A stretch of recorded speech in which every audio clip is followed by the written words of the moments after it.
اب کاروبار اور کاروبار میں بالخصوص حلال اور حرام کو سمجھنا یہ بڑا اہم ہو گیا.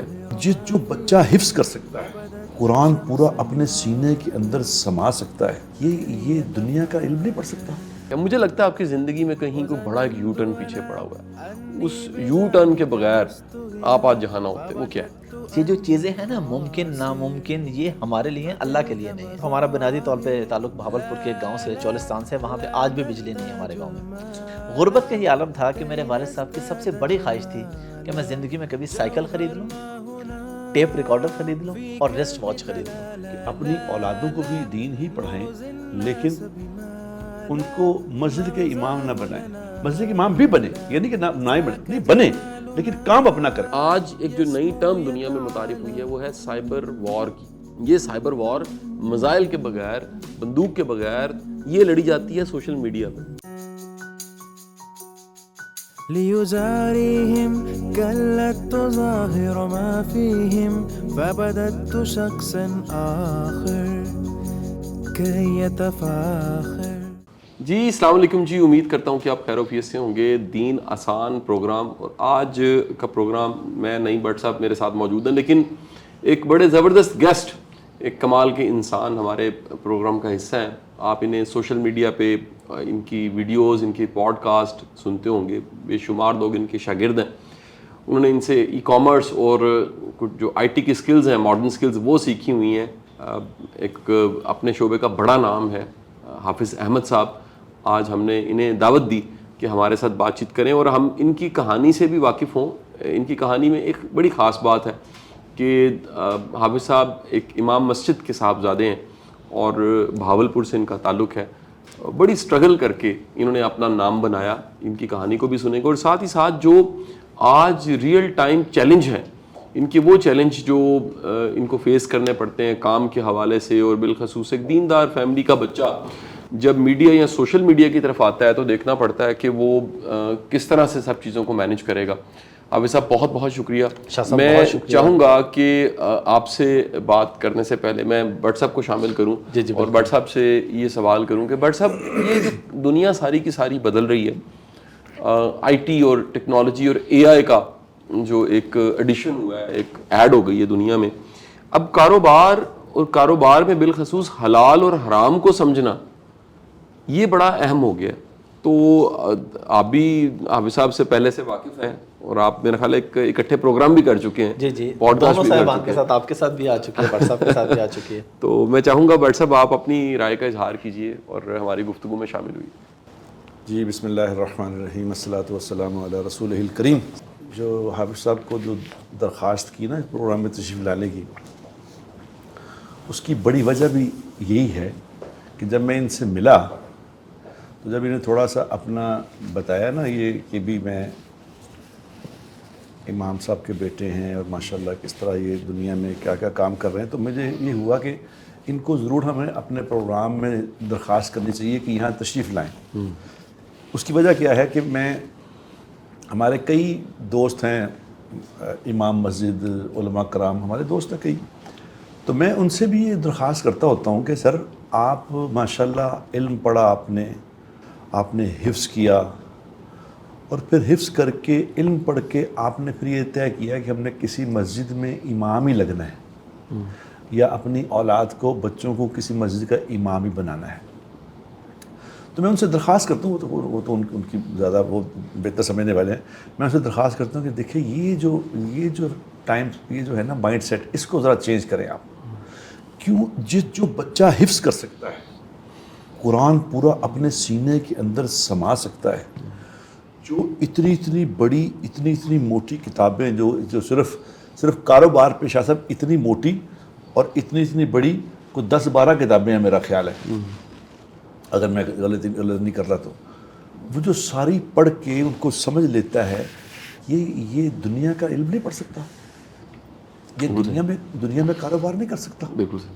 تو آپ ان کو بجائے اس کے کہ یہ طے کرنے کے یہ کسی مسجد کے امام لگیں، اور پھر کسی مسجد کا جو مسجد کمیٹی کے چیئرمین ہوتے ہیں، اکثر مسجد کمیٹیوں کے جو صدر ہوتے ہیں نا، وہ اسی طرح ہی ہوتے ہیں، ان کا دین دون سے کوئی ایسا خاص تعلق نہیں ہوتا.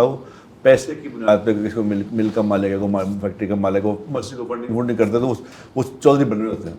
اب وہ ان چودھریوں کے انڈر آ کے کام کرتے ہیں. وہ ان کو حکم دے رہا ہوتا ہے کہ امام صاحب تسی نماز ٹھیک نہیں کرائی، تسی یہ نہیں کیتا. وہ مجھے بہت برا لگ رہا ہوتا ہے کہ اتنا عزت دار.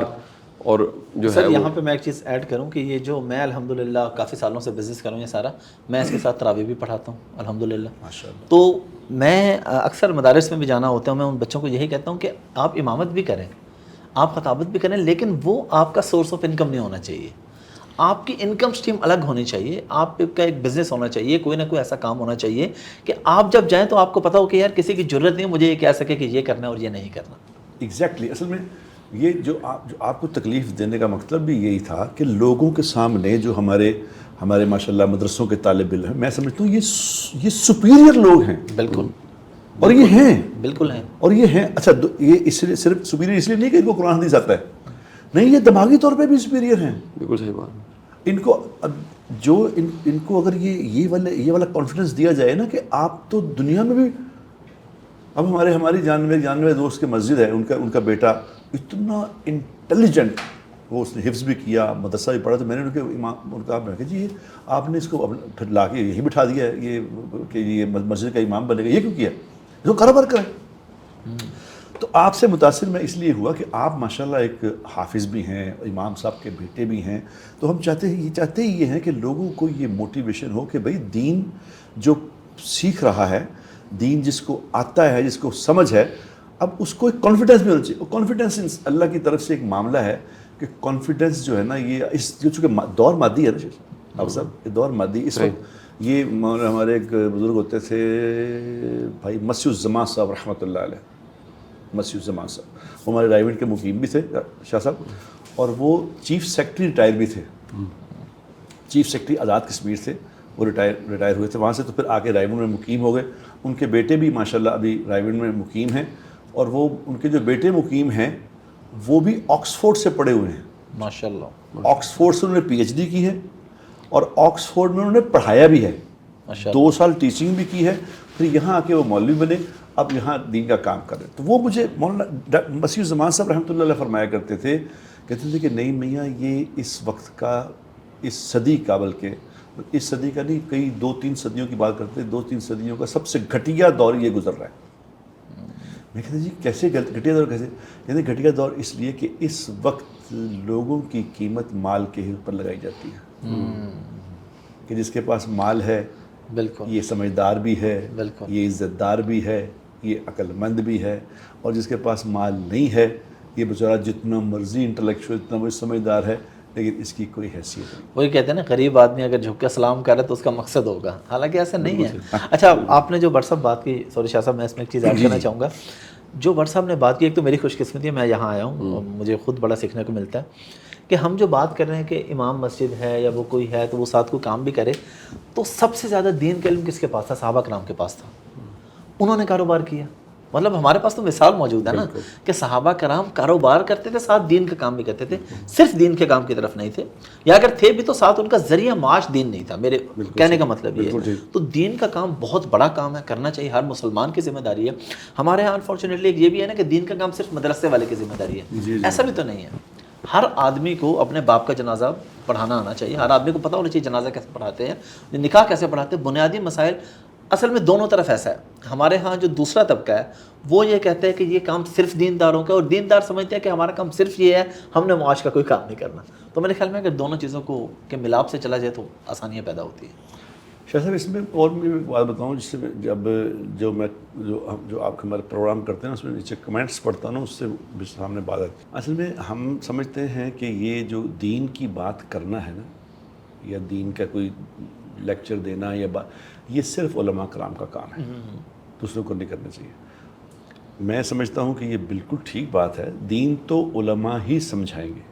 جیسے ہم لوگ یہ پروگرام کر رہے ہیں تو ہمارا قطعاً یہ مقصد نہیں ہے کہ ہم لوگوں کو دین سمجھا رہے ہیں، قطعاً نہیں. شاہ صاحب اس بات کی اس پہ سیکنڈ کریں گے. ہم دین نہیں سمجھا رہے لوگوں کو، ہم تو لوگوں کو دین کی مارکیٹنگ کر رہے ہیں لوگوں سے. لوگوں کو دین کی طرف متوجہ کر کے لوگوں کو یہ کہہ رہے ہیں کہ علماء سے دین سیکھیں. علماء سے دین بالکل سیکھیں. بہت خوبصورت بات ہے. ہم دین نہیں سکھا رہے, یا جو باتیں ہم بتا بھی رہے ہیں وہ بھی علماء کی باتیں نقل کر رہے ہیں. لیکن مجھے حافظ صاحب, شاہ صاحب, مجھے کوئی 30 سال ہو گئے تبلیغ کا کام کرتے ہیں. تو 30 سال سے ہم لوگوں سے میں یہی کہا ہے ان کو کہ بھی میں آپ کو کہہ رہا ہوں کہ دین میں کامیابی ہے, لیکن دین سیکھو علماء سے. بالکل ٹھیک بات. میں تو دین کی مارکیٹنگ کر رہا ہوں, دین کی طرف نہیں بلا رہا. میں کہہ رہا ہوں کہ دین مجھ سے نہ سیکھو, مجھے تو ہے, مجھے اوبویسلی نہیں آتا. تو ہم تو علماء کا ایک طرح سے ہراول دستہ ہیں. دین تو علماء کو ہی پتہ ہے, ان سے سیکھنا ہے. لیکن میری ان سے گزارش, اکثر چونکہ اب لوگوں کی مہربانی ہے, علماء چونکہ ہمارے بہت علماء کرام جو ہیں, اللہ ان کی زندگی میں برکت دے, اللہ ان کو جزا دے, جن کی وجہ سے دین اس دنیا میں زندہ ہے, وہ تو علماء کرام ہی ہیں. تو وہ علماء کرام سے ہماری چونکہ بڑی محبت ہے, بڑی دوستیاں ہیں, تو میں ان سے یہ گزارش کرتا ہوں کہ حضرت میری آپ سے عرض یہ ہے کہ اپنی اولادوں کو بھی دین ہی پڑھائیں, لیکن ان کو مسجد کے امام نہ بنائیں. ان کو مسجد کے امام بھی بنے, یعنی کہ نہ ہی بنے, نہیں بنے, لیکن کام اپنا کریں. اس لیے کہ جب وہ اپنا کام کر رہے ہوں گے نا تو ان کے اندر ایک کانفیڈنس ہوگا. صحیح. بٹ صاحب پروگرام تو آپ کا, لیکن میرا آپ سے ایک سوال ہے. جی پلیز. کہ ہمارے جو دیندار طبقہ علماء بہت نیک ہیں, اور سب باتیں اپنی جگہ ٹھیک ہیں, لیکن آپ کو نہیں لگتا کہ ہم نے اس طرح سے سوشل میڈیا کا استعمال نہیں کیا جو ہمیں کرنا چاہیے تھا؟ آج کی نوجوان نسل, بچوں کے ہاتھ میں تو موبائل ہے, اگر ہم ان کے موبائل میں پہنچ کے انہیں دین نہیں بتائیں گے تو ان تک علماء سے تو دین نہیں پہنچے گا. اس میں تو شاہ صاحب میرے خیال سے ہم سے زیادہ آپ بہتر کام بتا سکتے ہیں, کیونکہ آپ ہر طبقے کے لوگوں سے آپ نے پوڈ کاسٹ کیے ہیں اور کر رہے ہیں, کبھی بھی جا رہے ہیں. جی الحمدللہ. تو اس پہ تو آپ کی میرے خیال رائے ہم سے زیادہ مناسب ہے. نہیں, میں بیسیکلی میرے سوال کا مقصد یہ ہے کہ یہ جو پروگرام آپ لوگوں نے شروع کیا, اس کے پیچھے کیا موٹیویشن تھی, کیا تھی کہ آپ سوشل میڈیا کے استعمال سے, ورنہ ایک جو نارمل طریقہ چل رہا ہے کہ جمعے کا خطبہ ہوتا ہے, مسجد میں لوگ جاتے ہیں, لیکن مسئلہ یہ ہے کہ اب ایک بندہ مسجد میں نہیں جاتا, اس کو تو دین موبائل میں سکھانا پڑے گا نا, وہ مسجد آ ہی نہیں رہا تو اسے کیسے سکھائیں گے آپ؟ شاہ صاحب بتائیں گے یہ بات. دیکھیے جی, میں یہ سمجھتا ہوں کہ یہ پروگرام بنیادی طور پہ ہم نے دین کی وہ سمجھ اور دین کی وہ آسانیاں جو موجود ہیں اور بتائی نہیں جا رہی, یہ بھی ایک بڑا چیلنج ہے. جی سر. کہ بڑی دنیا, آپ ذرا جائیے نا اس وقت ماڈرن یونیورسٹیز میں, لوکل جو پاکستان کی یونیورسٹیز ہیں, وہاں پر جب آپ خرافات دیکھتے ہیں اور وہاں کے جو مسائل دیکھتے ہیں ینگسٹرز کے, اور وہ ینگسٹرز جو پاکستان کا 12 کروڑ ہے, ٹوٹل آبادی کا 50-60% ہے, پھر ایک بڑی تعداد کی آپ گمراہی دیکھتے ہیں تو آپ کو بڑا دکھ ہوتا ہے. تو ہمارا یہ پروگرام دراصل سوشل میڈیا سے ہی شروع ہوا. میرا واٹس ایپ کا ساتھ بنیادی طور پہ سوشل میڈیا کے ایک یوٹیوب چینل سے ہی بنا کہ ہم ایک ایسا چینل لانچ کرتے ہیں, اور حافظ صاحب اللہ نے ایسا کرم کیا, ہم نے پہلی ویڈیو اپلوڈ کی وہ وائرل ہوگی. یعنی جو ویڈیو آتی گئی, آپ بڑا کم ہوتا ہے کہ ایک نیا چینل بنے اور اس پہ کوئی ویڈیو آئے اور وہ اتنی سنی جائے, وہ حوالے کے طور پہ کوٹ ہو, اس کے جو شارٹ کلپ ہیں وہ بھی وائرل ہوں. تو اللہ کے کرم اور فضل سے یہ سارا میسج پھیلنے لگ پڑا. میں آپ کی بات کو سیکنڈ کروں گا کہ آج کی جدید ٹیکنالوجی یہ سوشل میڈیا ہی ہے. آج سے 60-70 سال پہلے اخباروں کے نام تھے چٹان, نوائے وقت تب بھی تھا, اب بھی ہے. اس طرح کے کئی نام تھے جن کے بغیر کہہ لیجئے کمیونیکیشن نہیں ہوتی تھی. کسی رسالے کا جو مدیر تھا وہ ایک ٹائیکون کی حیثیت رکھتا تھا, یعنی ایک آزادی سے پہلے کریکٹر تھا دھیان سنگھ مفتو کے نام سے. وہ دھیان سنگھ مفتو ایک رسالہ نکالتا تھا بٹ صاحب, وہ رسالہ اتنا پڑھا جاتا تھا اور وہ رسالے کی اتنی فالوئنگ تھی. آج سے 35-40 سال پیچھے چلے جائیے, یہ رسالوں کا راج تھا, صحیح, کہانیوں کا راج تھا. عمران سیریز چل رہی تھی, اس کے بعد نونہال چل رہا تھا, ہمدرد چل رہا تھا, اس کے ساتھ فیملی میگزین, یعنی کتنے اخباروں کے, اب تو میگزینز بھی ختم ہو گئے. تو کمیونیکیشن کے میڈیمز یہ تھے. وقت بدلا, پی ٹی وی نے جگہ بنائی. پی ٹی وی ایک بہت بڑی کمیونیکیشن تھی, بٹ صاحب خود پی ٹی وی پہ کام کرتے رہے. اس کے بعد ایس ٹی این آ گیا. پھر 2000-2002 کے بعد جب یہ چینلز کی بھرمار ہوئی ہے, تو چینلز آپ نوٹ کریں, اینکر جو تھا وہ ایک سوسائٹی کا ہیرو تھا. ایک ایسا وقت تھا جس وقت ہم اینکر کو بڑا آئیڈیلائز کرتے تھے, اور بڑی دنیا آج بھی میڈیا سٹڈیز کی طرف اسی لیے جاتی ہے کہ وہ اینکر بننا چاہتی ہے, اسکرین پہ دکھنا چاہتی ہے. پاکستان میں اس وقت نیوز کاسٹر اینکر سارے ملا کے 1000 سے زیادہ ہیں جو اسکرین پہ, ٹی وی اسکرین پہ دکھ رہے ہیں. ایک نیا دور شروع ہوا, وہ ہے سوشل میڈیا کا دور. اور دنیا میں ماڈرن میڈیم اس وقت سوشل میڈیا, فیس بک ہے, یوٹیوب ہے, انسٹا ہے, ٹک ٹاک ہے, ان پہ بھی کرٹیسزم ہمیشہ رہا ہے, لیکن یہ ماننا پڑے گا کہ ان کی رسائی بہت زیادہ ہے.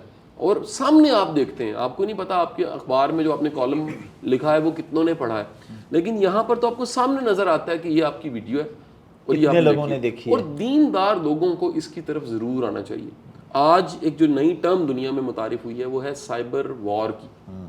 یہ سائبر وار میزائل کے بغیر, بندوق کے بغیر, توپ کے بغیر اور کسی ٹیکنالوجی کے بغیر یہ لڑی جاتی ہے سوشل میڈیا پہ, اور اس سے ذہن سازی ہوتی ہے, قوموں کو ڈی مورلائز کیا جاتا ہے, قوموں کی امیدیں چھین لی جاتی ہیں, پرسیپشنز کو بلڈ کیا جاتا ہے. حقیقت کچھ ہوتی ہے, پرسیپشن بلڈ کی جاتی ہے. پھر دین سے دوری کے لیے کتنا انویسٹ کیا جاتا ہے یہ آپ بہتر جانتے ہیں, واٹس ایپ بہتر جانتے ہیں کہ کتنی باہر کی تنظیمیں ایسی جو باقاعدہ طور پہ کوئی عورت کی حکمرانی پہ ایسی بات کر رہی ہے جو کہ انتہائی غیر فطرتی ہے اور غیر دینی بھی ہے. کوئی جو ہے وہ ایکویلٹی کا کوئی ایسا درس دے رہی ہے جو کہ نارمل نہیں ہے, جو کہ ریکارڈڈ ہسٹری میں وہاں پر انسان ابھی پہنچے نہیں, وہ کوئی ایک اینگلنگ ہے اس کی. پھر مرد اور عورت کے رشتے کے علاوہ مرد اور مرد کا رشتہ, عورت اور عورت کے رشتے پہ کتنی فنڈنگ ہوتی ہے, کیسے کیسے پروگرام, کیسے کیسے سوشل میڈیا, کیا کچھ چل رہا ہے. پھر ملکوں کی جو ایک حیثیت ہے, آئیڈینٹی ہے, شناخت کہ یہ ملک ہے اور اس کے بقا کی ایک جنگ لڑنی ہے.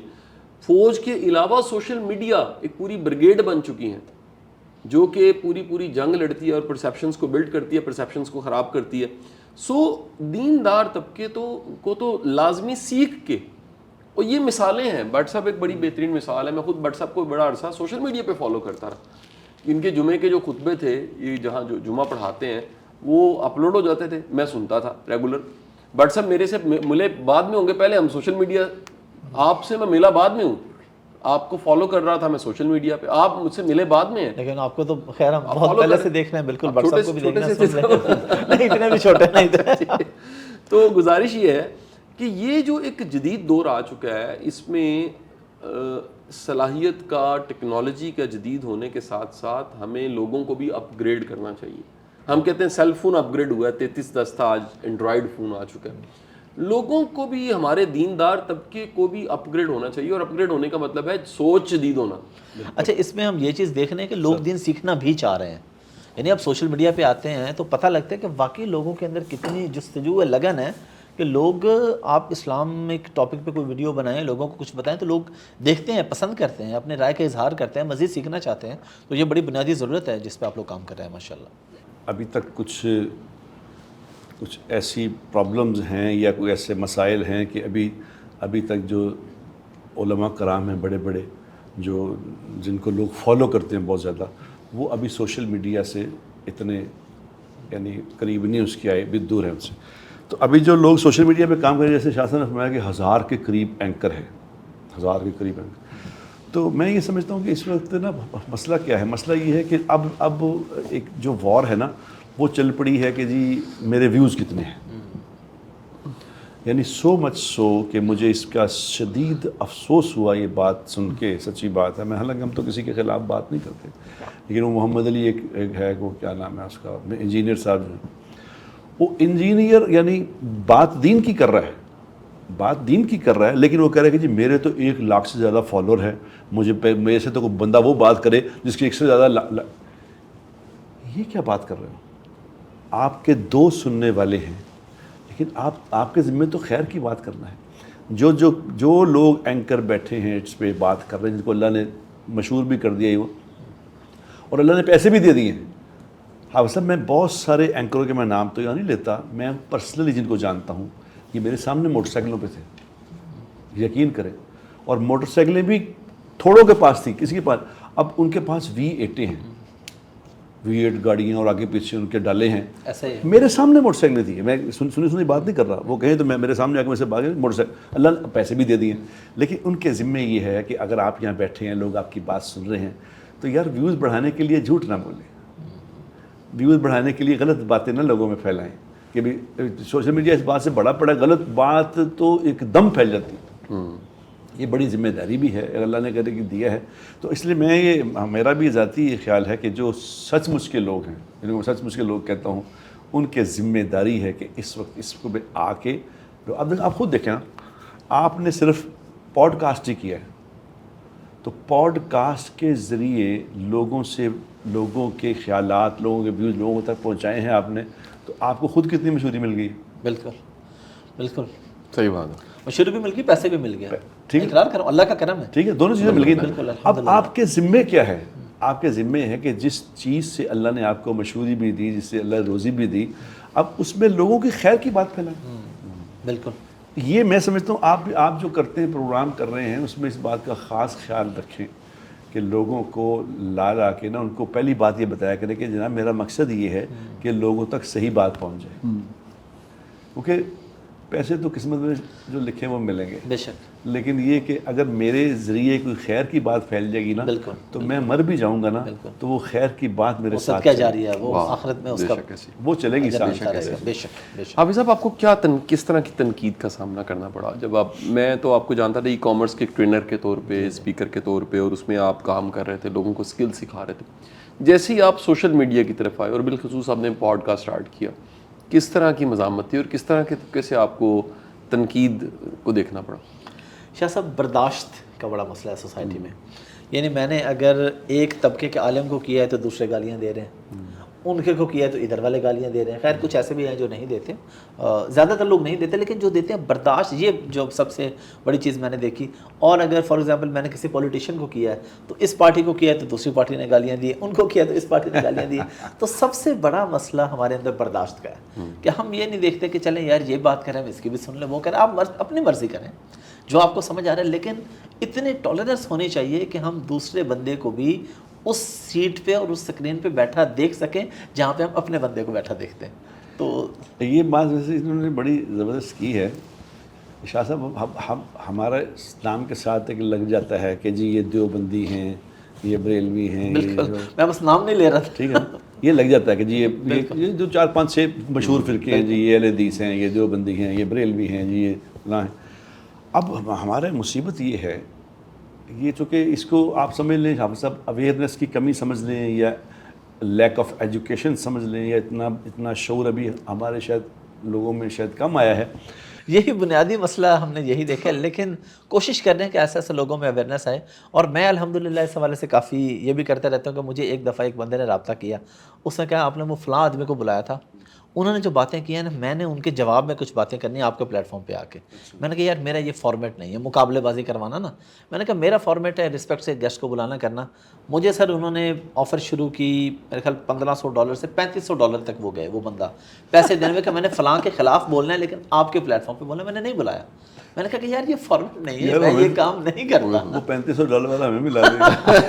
میں آپ کو آف ریکارڈ نام بھی بتا دوں گا بس پوری ڈیٹیل, یعنی اندازہ کریں آپ توبہ کہ کسی کے خلاف بولنے کے لیے کسی بندے کو پلیٹ اچھا. فارم. یہ شدت ایسے لگ رہا ہے جیسے کوئی ایک ورڈ ہوتا تھا انڈر کارپٹ, کچھ کارپٹ کے نیچے پڑا, قالین کے نیچے ہے اور وہ نکلا ہے, کوئی سانپ, کوئی بچھو, کوئی چیز, کوئی ایسے لگ رہا ہے جیسے سوسائٹی کا یہ رویہ انڈر کارپٹ تھا اور اس وقت ایک طوفان بدتمیزی چل پڑا. کبھی کسی کی شامت آ جاتی ہے, کبھی کسی کی شامت, پھر اینگلنگ کی جاتی ہے, وہ ایسا اینگل کیا جاتا ہے کہ وہ لگتا ہے سچ ہے اور وہ بالکل حقیقت نہیں ہوتی, سیاق و سباق سے ہٹ کے بات ہوتی ہے. حافظ صاحب یہ ایک بڑی ایک سٹریس بھی ہے آپ کے, میرے کئی دوست, ہم میں سے کئی ایسے دوست ہیں جو ہٹ ہوئے ہیں, باقاعدہ اس سے ڈسٹرب ہوئے ہیں. آپ کیا سمجھتے ہیں کہ یہ جو ہمیں سننے والے سارے آ رہے ہیں, یہ جو سرکار دو عالم صلی کی حدیث مبارک ہے, آپ نے فرمایا کہ خبر کی تصدیق کرو, مفہوم حدیث, اور کسی شخص کے جھوٹا ہونے کے لیے اتنا ہی کافی ہے کہ وہ سنی سنائی بات کو آگے منتقل کر دے, یہ جو فالو کر رہے ہیں سارے, پھر ایسے چینلز ہیں جو جھوٹی بول رہے ہیں, جی جی, ایسے لوگ ہیں جو جھوٹی بول رہے ہیں, اور ان کی اتنی فالوئنگ ہے, ملینز میں ان کی فالوئنگ ہے. کیا کہیں گے یہ جو رویہ ہمارا بن گیا, اور ہمارے کان جھوٹ سننا چاہتے ہیں, آنکھیں جھوٹ دیکھنا چاہتی ہیں, ہمیں بھی پسند ہے کوئی تماشا, پوری سوسائٹی کے ساتھ برا ہو گیا, کیا کہیں گے اس بارے میں؟ شاہ صاحب میں نے اس پہ جو بزرگوں سے سنا ہے, علماء سے, وہ یہی سنا ہے کہ بدگمانی کے لیے آپ کو کوئی نہ کوئی چیز چاہیے, کوئی پریکٹیکل ثبوت چاہیے, اور خوش گمانی کے لیے کوئی دلیل نہیں چاہیے. آپ کسی کے بارے میں پازیٹیو سوچیں. اچھا میں اس پہ تھوڑا سا بات کرتا ہوں, بلکہ مجھے کچھ لوگ اس پہ کہتے ہیں, کچھ کم, کہ یار یہ ایک گناہ بے لذت کہ آپ نے ایک نہیں. میں نے کہا یار دیکھیں, بدگمانی اور نفرت گناہ بے لذت ہے. آپ کو کچھ نہیں حاصل ہو رہا ہے اس گناہ سے, سوائے اس کے کہ آپ کے کھاتے میں گناہ لکھا جا رہا ہے اور آپ اپنے اندر نفرت پھیلا رہے ہیں, نفرت سے بھر رہے ہیں, آپ کو حاصل کچھ نہیں ہو رہا. ایک میں مثال دے رہا ہوں آپ کو، پیسہ مل رہا ہے، کچھ مل رہا ہے تو گناہ ہی ہے، لیکن آپ کو کچھ بھی نہیں مل رہا، اور آپ جس کے بارے میں نفرت رکھ رہے ہیں اس کو پتہ بھی نہیں ہے کہ آپ اس سے نفرت کرتے ہیں. بالکل. پرابلم یہ ہے، وہ کوئی بڑا آدمی ہے سوشل میڈیا کا یا کہیں کا بھی، اس کو پتہ بھی نہیں ہے کہ آپ اپنے گھر پہ بیٹھ کے اسے برا بھلا کہہ رہے ہیں. تو آپ سوچیں کہ یہ جو آپ عمل کر رہے ہیں، گناہ کا گناہ، اس بندے کو پتہ بھی نہیں ہے، کوئی سلوشن بھی نہیں نکل رہا. تو میرے خیال ہے اس چیز سے نکلنا چاہیے، اور اگر آپ لوگوں کے بارے میں خوش گمانی رکھیں اور محبت سے چلیں تو بندہ ایک انر سیٹسفیکشن ہوتی ہے، بندہ بڑا اچھا فیل کرتا ہے. جس طرح ہم نے آپ جیسے علماء سے، بزرگوں سے سنا کہ یار معاف کر دینا چاہیے. چلو اگر غلط کر بھی دیا معاف کر دیں، تو معاف کر دینے کے بعد جو اندر ایک فیلنگ آتی ہے نا، حالانکہ غلط بھی آپ کے ساتھ ہوا، معاف بھی آپ نے کیا، پھر آپ دیکھیں وہ فیلنگ، اور ایک یہ فیلنگ کہ آپ کے ساتھ کسی نے غلط کیے نہیں اور آپ مفت میں اس کے خلاف ہیں.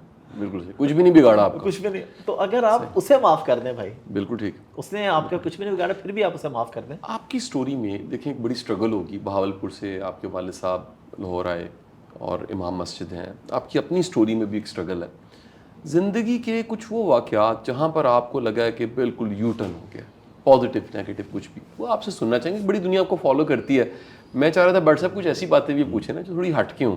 تو آپ کوئی ماضی کا کوئی ایسا واقعہ، مجھے لگتا ہے آپ کی زندگی میں کہیں کوئی بڑا ایک یو ٹرن پیچھے پڑا ہوا ہے، اس یو ٹرن کے بغیر آپ آج جہاں نہ ہوتے، وہ کیا ہے؟ سر بہت سارے ہوتے ہیں. میں چاہوں گا ذرا میں آپ کو زیادہ شروع سے بتاؤں تاکہ لوگوں کو یہ پتہ چلے کہ بھائی یہ جو چیزیں ہیں نا، ممکن ناممکن، یہ ہمارے لیے ہیں، اللہ کے لیے نہیں ہے. اوپر صرف ایک فیصلہ ہونا ہے. میرے والد صاحب، ہمارا بنیادی طور پہ تعلق بہاولپور کے ایک گاؤں سے، چولستان سے، وہاں پہ آج بھی بجلی نہیں ہے ہمارے گاؤں میں. اچھا. اور میرے دادا بھیڑ بکریاں چراتے رہے، میرے والد صاحب نے بھی بھیڑ بکریاں چرائی ہیں. اور میرے والد صاحب مدرسے میں دین پڑھنے کے لیے نہیں آئے تھے، غربت کی وجہ سے آئے تھے کہ اسکول بھیجنے کے پیسے نہیں تھے، روٹی کے پیسے نہیں تھے. تو دادا نے کہا مدرسے میں داخل کروا دو. الحمدللہ ہوا یہ کہ چلے وہاں سے پھر ایک ماحول بن گیا، پھر وہ دین کی طرف آ گئے. پھر باقی فیملی کو جن وسائل تھے بھی ان کو بھی کہا نہیں آیا رہو، حفظ کرو، کتابیں بھی پڑھو، وہ سارا چیزیں کرو، یہ ساتھ ساتھ ہو. غربت کا یہ عالم تھا کہ میرے والد صاحب کی سب سے بڑی خواہش تھی کہ میں زندگی میں کبھی سائیکل خرید لوں، ٹیپ ریکارڈر خرید لوں اور ریسٹ واچ خرید لوں. یہ تین ان کی زندگی کی بڑی خواہشیں تھیں جو کہ ان کے لیے پاسبل نہیں تھی، بس خواہش رکھی ہوئی تھی انہوں نے. تو پھر اللہ تعالیٰ نے ایسا وقت بھی لایا کہ اب الحمدللہ جب وہ باہر ٹریول کرتے ہیں تو وہ بزنس کلاس میں ٹریول کرتے ہیں. پاکستان میں ان کے پاس ہر طرح کی لگژری ہے، مطلب ہر طرح کی اللہ نے سہولت دی. تو میں اس کو صرف اللہ کا کرم سمجھتا ہوں، بلکہ میں تو اس پہ بڑا اوپنلی کہتا ہوں کہ جو لوگ کامیاب ہونے کے بعد ایک کہانی فٹ کر لیتے ہیں، ایک پرانی سی گاڑی گھر میں کھڑی کر لیتے ہیں کہ دادا ابو اس میں بیٹھتے تھے. دادا چاہے ساری زندگی گاڑی میں نہ بیٹھا ہو یا گاڑی کے نیچے آ کے فوت ہوا ہو، لیکن گاڑی پرانی. میں ایک مثال دے رہا ہوں بھائی، اس بتانے میں کیا حرج ہے کہ یار نہیں ہوتا تھا اللہ نے دے دیا، تو یہ اللہ کا کرم ہے. تو بس یہی ہے کہ کبھی سوچا بھی نہیں تھا. آپ کون سے علاقے ہیں؟ ہمارا ہے 79 DB، منڈی یزمان سے آگے ہمارا گاؤں. گاؤں کے کچھ علاقوں میں بجلی ہے، لیکن جہاں پہ ہمارا گھر ہے ابھی وہاں پہ آنے والی ہے، لیکن ابھی تک آئی نہیں ہے. اور جہاں پہ آئی ہے وہاں بھی ابھی پچھلے چند مہینوں میں آئی ہے، یا 1-2 سالوں میں آئی ہے. ابھی جاتے ہیں وہاں؟ جی رشتہ دار وہاں پہ رہتے ہیں.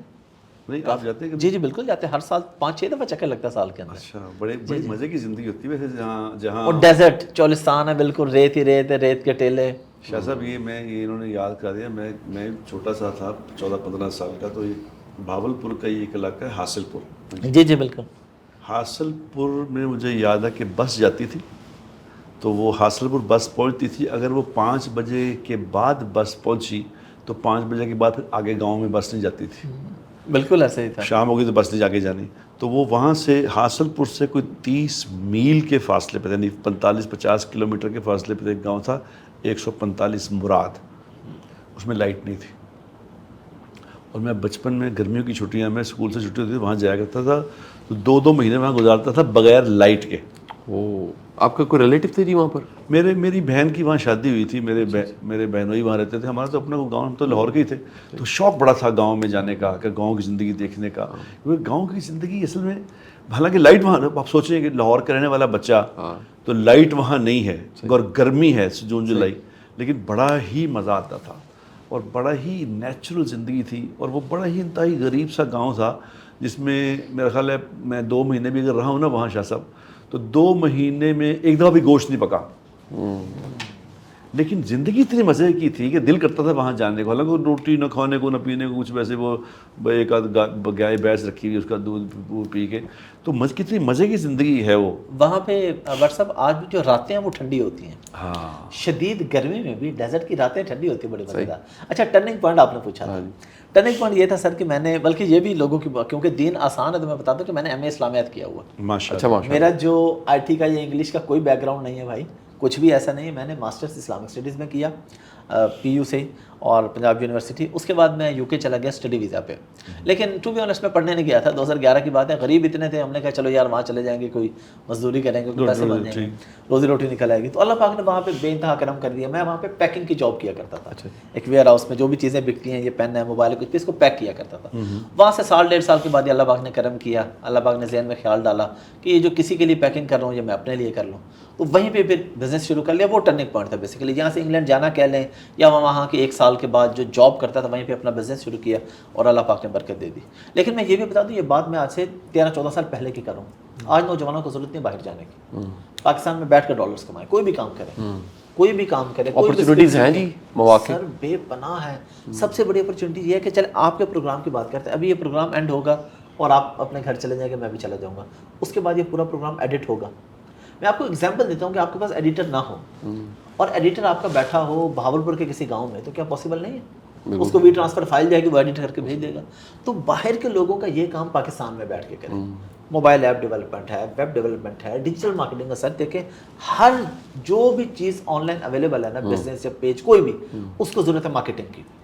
تو اس کی مارکیٹنگ پاکستان میں بیٹھ کے کرے, ڈالرز کمائیں, بالکل ٹھیک, اپنا بھی فائدہ کرے, ملک کا بھی فائدہ ہو. شاہ صاحب یہ جو بات کر رہے ہیں نا, میں اس کی بات سیکنڈ اس لیے کرتا ہوں, جس نے تو کام کرنا ہے نا جی, اس کے لیے ہزاروں کام ہے. بالکل. جس نے نہیں کرنا وہ کندہ کریے گی. بالکل.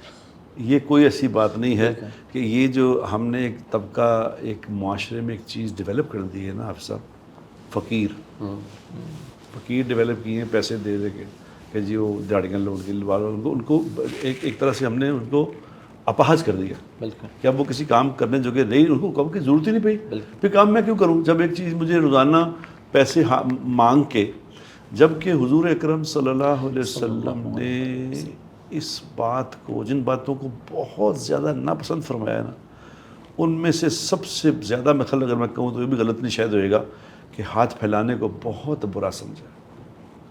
اس لیے حضور نے فرمایا کہ اوپر والا ہاتھ نیچے والے ہاتھ سے بہتر. بے شک. اور آپ دیکھیں نا, وہ جو صحابی آئے نبی کریم صلی اللہ علیہ وآلہ وسلم کے پاس کہ کچھ ہے نہیں, آپ نے فرمایا گھر پہ کیا ہے؟ انہوں نے کہا کوئی سلسلہ نہیں. آپ نے فرمایا جو چیزیں ہیں وہ لے آؤ, وہ پھر بیچ کے 1 درہم کا یا دینار کا جو بھی تھا اللہ تعالیٰ کے مجھے معاف فرمایا سامان, باقی کی کلہاڑی کے جاؤ جنگل میں لکڑیاں کاٹو اور بیچو. تو کاروبار کرنا سکھایا, بزنس کرنا سکھایا. بالکل ٹھیک. یہی شاہ صاحب اپنا حافظ صاحب, میں جیسے آپ کی آج تھوڑی سی آپ کی جو باتیں آپ سے سنی ہیں اس سے سچی بات ہے, لوگوں کو بھی بڑی موٹیویشن ہوئے گی انشاءاللہ تعالیٰ.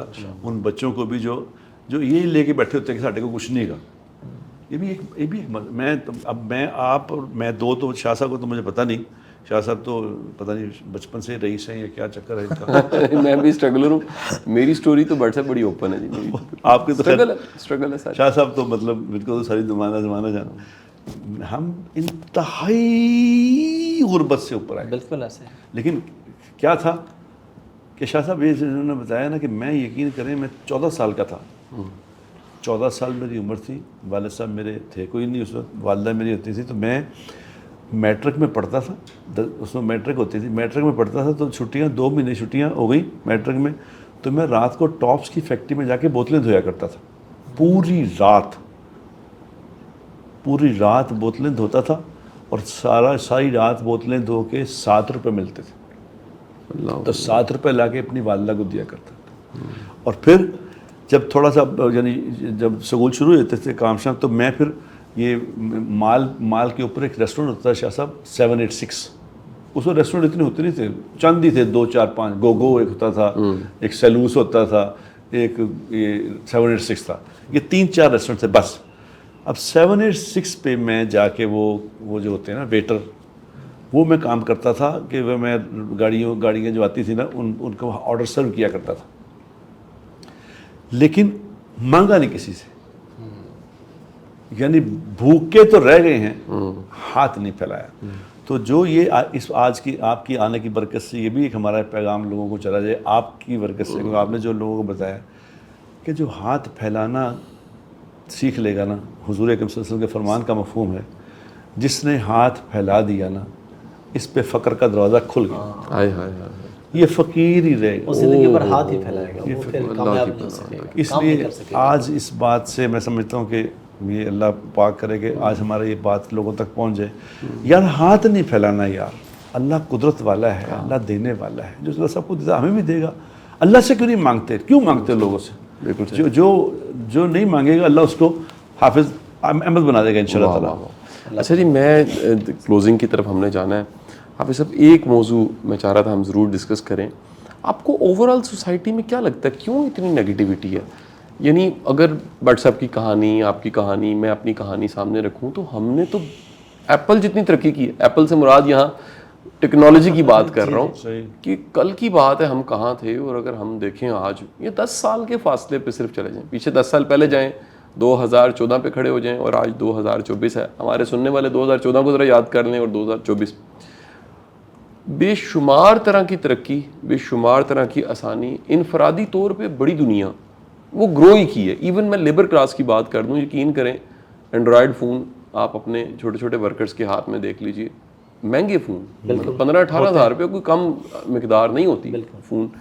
موٹر سائیکل جیسے آپ بتا رہے ہیں، بٹ سب بتا رہے ہیں سائیکل یا موٹر سائیکل ایک بڑی لگژری تھی، آج سے 25-30 سال پہلے باقاعدہ چھینی جاتی تھی۔ آپ یاد کریں موٹر سائیکل گن پوائنٹ پہ باقاعدہ موٹر سائیکل چھینی جاتی تھی، اب تو چوری ہوتی۔ موٹر سائیکل چھیننے کا واقعہ کم از کم لاہور میں نے نہیں سنا کبھی رپورٹ اب ہوا ہو، لیکن موٹر سائیکل اتنی بڑی لگژری تھی کہ موٹر سائیکل چھینی جاتی تھی، اور موٹر سائیکل کسی کے پاس ہونا بڑی ایک علامت تھی کہ بندہ بڑا خوشحال ہے، موٹر بائک اس نے رکھی ہوئی ہے۔ آج یہ سب آسانیوں کے باوجود ہم اتنے منفی، اتنے ڈاؤن، اتنے جیسے مر گئے لٹ گئے، یہ کیوں ہے ایسے؟ شاید جی اس میں سب سے جو بنیادی نقطہ ہے وہ تو ہے ناشکری۔ یعنی ابھی ہم اس اسٹوڈیو میں بیٹھے ہیں، ہم اپنے اگزامپل دیتے ہیں، کسی کو نہیں کہہ رہے، اسٹوڈیو میں بیٹھے ہیں، ہمارے پاس یہ خوبصورت سا اسٹوڈیو ہے، اے سی لگا ہوا ہے، اگر ہم یہ کہ نہیں یار وہ جو فلاں کا اسٹوڈیو اس میں تو وہ کیبنٹ اے سی 4 لگے ہیں، ان کا جو اسٹوڈیو اس کی کیا بات ہے، وہ میں تو میرے پاس تو کچھ بھی نہیں ہے، میں تو لوٹا گیا، مجھے تو اللہ نے کچھ دیا نہیں۔ بھائی میں یہ دیکھوں کہ کتنے لوگ ہیں جنہوں نے کبھی اے سی کی ہوا بھی نہیں لی ہوگی، ہم اپنے اس اے سی کو نہیں دیکھ رہے، ہم کہہ رہے ہیں کہ اس کے پاس کیبنٹ اے سی ہے، میرے پاس کیوں نہیں ہے؟ تو سب سے بڑا نوجوان نسل کا تو مسئلہ یہی ہے کہ جی میرے پاس، اچھا یار میرے پاس تو مہران ہے، اس کے پاس سیوک ہے نا، تو بس، اور جب سیوک آ جائے گی تو پھر وہ فارچونر والے کو دیکھے گا، فارچونر آ جائے گی وہ آڈی والے کو دیکھے گا، آڈی آ جائے گی وہ رینج روور والے کو دیکھے گا۔ تو ہم اپنے سے اوپر والے کو دیکھتے ہیں، اگر ہم اپنے سے نیچے والے کو دیکھیں تو ہم کبھی ناشکری کریں گے نہیں، ہمیں پتہ کہ یار اللہ نے ہمیں کتنا کچھ دیا۔ تو میرے خیال میں سوسائٹی میں جو سب سے بڑا مسئلہ وہ اس وقت ناشکری کا ہے، اور ناشکری کی وجہ سے پھر ڈپریشن ہے، اور ڈپریشن سے پھر ساری تنگیاں اور سارے مسائل ہیں۔ تو اگر ہم شکر کرنا سیکھ لیں، جو موجود ہے اس پہ شکر کریں، تو یقیناً اللہ اور دے گا۔ قرآن پاک میں ہے لَإِن شَكَرْتُمْ لَأَزِيدَنَّكُمْ وَلَئِن كَفَرْتُمْ إِنَّ عَذَابِي لَشَدِيدٌ۔ تو شکر کرنے والے کو تو اللہ تعالیٰ نے دینے کا وعدہ کیا ہے، لیکن حسد کرنے والے کو اللہ نے کوئی وعدہ نہیں کیا ہوا۔ تو بجائے حسد کرنے کے اور دوسرے کو دیکھ کے خود ڈپریس ہونے کے، آپ اللہ سے دعا کریں، یا اللہ جو دیا یہ بھی بہت ہے لیکن اور دے دے، یا اللہ اور دے دے۔ یہ طریقہ اپنائیں تو میرے خیال میں زیادہ بہتر ہے۔ ان کی بات کو میں شاہ صاحب سیکنڈ کریں، میرے ایک دوست ہیں یہاں پہ، بڑی فیکٹری والے ہیں، اللہ نے بہت ان کو دنیا سے نوازا، بہت دیا، اور بڑے نیک آدمی بھی ہیں، مال بھی اللہ نے بے پناہ دیا، اور ماشاءاللہ میں کہتا ہوں کہ وہ حالانکہ اتنے دیندار تو نہیں ہیں، لیکن اتنے شاندار آدمی ہیں اس کی کوئی حد نہیں، سچے، جس کو کہتے ہیں سچا کاروباری، حدیث پاک میں آتا ہے سچا کاروباری کا حشر انبیاء اور شہداء کے ساتھ ہوگا۔ وہ میں نے اس آدمی کو دیکھا، سچا کاروباری۔ تو وہ کہتے ہیں کبھی کبھی نا میرے دل میں یہ بات آتی ہے کہ یار اے کم نہیں ہویا، اے نہیں ہویا، اے ہو جاندہ تے انج ہو جاندہ ہے، تو کہتے پھر میں اپنے آپ کو خود ہی پچھلے 10 سال پہلے اپنے آپ کو دیکھتا ہوں کہ میں کہاں تھا اور آج کہاں ہوں۔ تو کہتے ہیں ایک دم میری آنکھوں کے سامنے چاننا ہو جاتا ہے، اوہ کیا بکواس کر رہے ہو، تمہیں 10 سالوں میں اللہ نے تمہیں کہاں سے کہاں پہنچا دیا ہے، تم کیا فضول باتیں کر رہے ہو، شکر کرو اللہ کا، توبہ کرو۔ پھر میں کہتا ہوں توبہ کرتا ہوں، پھر اللہ کہتا ہے یار تیرا شکر ہے تو نے مجھے یہاں پہنچا دیا۔ تو یہ بات آپ کی بالکل صحیح ہے۔ ہر انسان دیکھ لے، میں دیکھ لوں، ہر انسان دیکھ لے کہ آج سے 10 سال پہلے ہمارے پاس کون سی گاڑی تھی، یا گھر میں کیا سہولیت تھی اور آج کیا ہے، کون سا موبائل تھا اور آج کیا ہے، کس طرح کی لگژری تھی اور آج کیا ہے. تو ہر انسان اوپر ہی جا رہا ہے. بالکل صحیح. شکر کے علاوہ آپشن ہی کوئی نہیں. حافظ صاحب آپ کا بہت بہت شکریہ. سر آپ کا شکریہ, بٹ صاحب آپ کا شکریہ, آپ سب سننے والوں کو شکریہ جی. آپ کے لیے بہت ساری دعائیں ہیں. اللہ تعالیٰ ہمیں شکر کرنے کی توفیق عطا فرمائے. اور حافظ صاحب کی باتوں سے ایک جملہ مجھے یاد آیا کہ ہمارے ایک استاد تھے, وہ کہا کرتے تھے ہمیشہ یار اپنی اوقات یاد رکھو, کہاں سے سفر شروع کیا تھا. یہ سارا جو کچھ ہے یہ پلس ہے, یہ بونس ہے. ہمیں لگ رہا ہے جیسے ہم یہ سارا کچھ لے کر آئے تھے. اللہ تعالیٰ ہمیشہ آپ کو خوش رکھے اور آسانیاں دے. Thank you. آمین. شاہ صاحب یہاں پہ ایک شعر یاد آ گیا مجھے, آپ نے اوقات کا بات کی ہے. تم شہر میں رہو یا مضافات میں رہو, اوقات بڑی چیز ہے, اوقات میں رہو. واہ واہ واہ, بہت شکریہ جی. Thank you. ليزاريهم كلت تظاهر ما فيهم فبدت شخص آخر كي يتفاخر